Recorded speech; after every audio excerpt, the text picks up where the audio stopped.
Hello नमस्कार दोस्तों, मैं आपके लिए लेकर आया हूँ लाभ हानि के सवाल। क्वेश्चन नंबर 9 है। एक दुकानदार को एक वस्तु पर 360 रुपये में बेचने पर 10% की हानि होती है, तो उसे 30% लाभ प्राप्त करने के लिए उस वस्तु का विक्रय मूल्य होगा। हमें विक्रय मूल्य निकालना है और इसको 360 रुपये में बेचने पर 10% की इसको हानि हो जाती है। तो पहले इसका हम क्रय मूल्य निकाल लेंगे।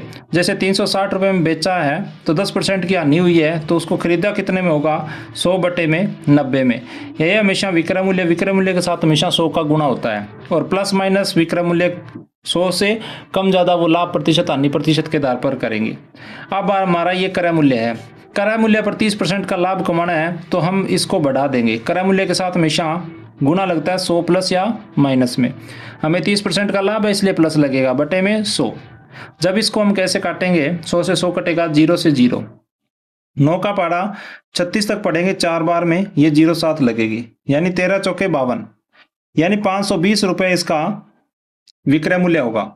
520 रुपये, option number B. Question number 10। एक कमीज को 8% हानि पर 184 रुपये में बेचा जाए, उसे 5% लाभ प्राप्त करने के कितने में बेचना होगा? अब इसमें 184 रुपये है, वो है अपना विक्रय मूल्य।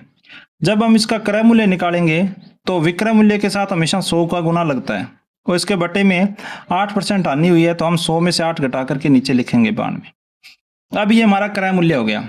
अब क्रय मूल्य पर हमें 5% का लाभ चाहिए, तो हम लाभ का हम 105 बटे में 100 कर लेंगे। इस 100 से ये 100 कटेगा, 92 84 से 2 बार में कट रहा है। 2 को हम 105 से गुना करेंगे तो 210 रुपये हमारा विक्रय मूल्य आएगा। Option number C. दोस्तों, आशा करता हूँ कि ये सवाल समझ में आ गया होगा। दोनों 9वां 10वां एक सेम सवाल है। 11वां सवाल। एक दुकानदार लागत मूल्य से 20% अधिक अंकित करता है और अंकित मूल्य पर 25% की छूट देता है। लाभ प्रतिशत हानि प्रतिशत ज्ञात करो। मान लो किसी दुकानदार ने कोई 100 रुपये लगाकर वस्तु लाया और वो 20 रुपये अधिक अंकित करके 120 रुपये अंकित कर लेता है। इसी अंकित मूल्य पर इसको 25% की छूट देता है, यानी 120 में 75। 25% की छूट यानी 100 में से 25 घटाएंगे, 75 बचेगा बटे में 100। 0 से 0 कटेगा, इसको हम 5 से काटें 2 आएगा, इसको 5 से काटेंगे तो 15 आएगा। 2 को 12 से काटें 6 आएगा, 15 6 90, यानी उसने खरीदी तो 100 रुपये में, बेच रहा है वो 90 रुपये में। उसको 10% का घाटा लग गया। 100 रुपये के पीछे 10 रुपये घाटा लगा, तो इसका मतलब 10% हानि हो जाएगी उसको। Option number D. दोस्तों, आशा करता हूँ कि यह सवाल समझ में आ गया होगा। सवाल नंबर 12। चीनी के मूल्य में 20% की वृद्धि होने पर एक परिवार चीनी वस्तु की खपत में 20% की कमी कर देता है। उस परिवार को कितने प्रतिशत वृद्धि या कमी होगी? हम इसका क्या करेंगे? 20% की वृद्धि हो रही है और 20% का इसमें खपत कम कर रहा है, और इसमें घटाव करेंगे दोनों का, गुणा 20 से और बटे में 100, यानी ये तो कट जाएगा। माइनस का 4% उसको लॉस हो रहा है, यानी उसके जो परिवार को वृद्धि या कमी हो रही है वो कमी हो रही है 4% की।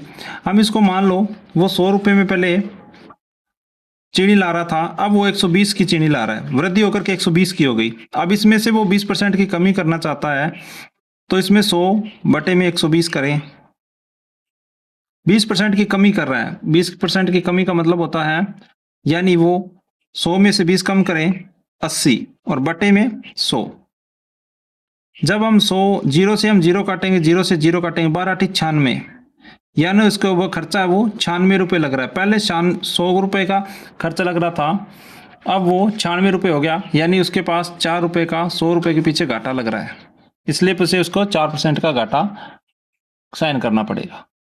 13वां सवाल नए ट्रिक्स का सवाल है। यदि 8 वस्तुओं की खरीद पर 2 वस्तुएं मुफ्त दी जाती है तो छूट % ज्ञात करो। देखिए, 8 वस्तुओं को खरीद रहा है तो 2 वस्तुएं मुफ्त में मिल रही है, यानी 8 वस्तुओं पे 2 वस्तुएं मुफ्त मिल रही है, तो लाभ हो रहा है वो 2 वस्तुओं का हो रहा है। कितनी वस्तुओं पे? 8 वस्तुओं पे, गुना में 100%। 8 वस्तुओं को खरीद पर 2 वस्तुएं मुफ्त मिल रही है, यानी हम इसका 8 वस्तुएं नहीं लिखेंगे इसके नीचे, क्योंकि 2 वस्तु और भी आ रही है, हमें कुल 10 वस्तुएं मिल रही है, तो हम इसको 10 वस्तुओं पे करेंगे। 0 से हम 0 काटेंगे, 10 दूना 20% का उसको लाभ होगा। Option number B. क्योंकि हमें 8 वस्तुएं नहीं दे रहा, हमने 8 वस्तुएं खरीदी है, मिल रही है मेरे को 10 वस्तुएं, तो 10 वस्तुओं पर इसको हम लाभ निकालेंगे 2 वस्तुओं को। क्वेश्चन नंबर 14, पिता ने 3 लाख रुपए की कार खरीदी, अपने पुत्र के लिए 1 लाख रुपए की बाइक खरीदी। कार को 10% के लाभ पर बेचा, बाइक को 20% की हानि पर बेचा। पूरे सौदे में लाभ प्रतिशत या हानि प्रतिशत ज्ञात करो। देखिए 3 लाख रुपए की उसने कार खरीदी है, तो उस पर उसने 10% का लाभ प्राप्त किया है, यानी 10 का मतलब 110 रुपए उसने कमाए हैं। 0 से 0 काटेंगे, 0 से 11 को 3 से गुणा करेंगे तो 33,000 इतने रुपए का उसको प्रॉफिट हो रहा है। कितने रुपए का उसको प्रॉफिट हो रहा है, यानी 3,30,000 की वो बेचेगा। यहां 3 लाख पूरा करना ना इसको, 3,30,000 रुपए की बेचेगा। इसी प्रकार बाइक है वो 1 लाख रुपए की खरीदी है उसने, और बाइक पर उसने 20% की हानि हो गई, यानी अब उसका विक्रय मूल्य निकालेंगे तो 80/100 होगा। 2 जीरो से 2 जीरो काटेंगे तो ये हमारी, ये 1 लाख लिखना है, 80,000 की उसको बेचनी पड़ेगी। ये विक्रय मूल्य हो गया। इधर ये भी विक्रय मूल्य हो गया। खरीदी उसने 4 लाख में, क्रय मूल्य उसका है 4 लाख रुपया,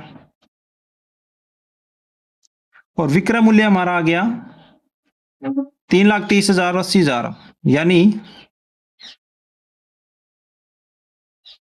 4,10,000। इसको 10,000 रुपए का फायदा हो रहा है। जब 10,000 का फायदा हो रहा है, खरीदा कितने में था, 4 लाख में, तो बटे में 4 लाख आएगा, गुना में 100% आएगा। 2 जीरो से 2 जीरो काट देंगे, और ये 3 जीरो इस 3 जीरो से कट जाएगी, 10/4% आएगा।